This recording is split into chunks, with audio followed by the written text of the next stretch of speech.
তোকা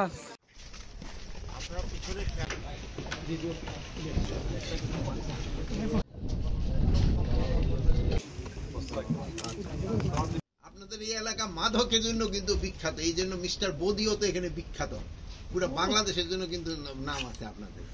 এই মাদকের জন্য আপনারা বিখ্যাত। এটা আপনার বলেন এখনকার সমস্যা না, এটা অনেক আগের সমস্যা। আমিও যে সময় ডিজিবিডিআর ছিলাম এক সময়, সেই সময় এই সমস্যাই ছিল। মন্ত্রী মহোদয় এই সমস্যা কিছুটা হয়তো বলছে। দেখেন আপনি এই যে জালিয়াতিতে আগে যারা ছিল তাদের কিন্তু আমরা হটাই দিচ্ছি। এই জালিয়াতিটা কিন্তু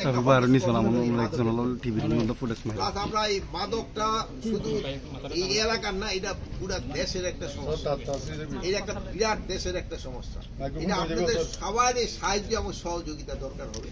এই মাদকটা যেভাবে হোক আমাদের এটা প্রতিহত করতে হবে।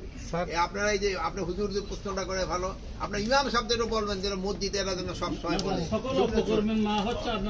মাদক, এই জন্য জুম্মার এই যে খুতবার সময় যেন হুজুর ওইটা বলে, এটা কিন্তু বলতে হবে। এটা এমন আমরা বলতেছি সকল কর্মের মাদক, কিন্তু এটা কিন্তু আমরা প্রমাণের যে ঝামেলাটা করতেছি। মানে এই জন্য আমরা যদি একটু সচেতন হই তবে কিন্তু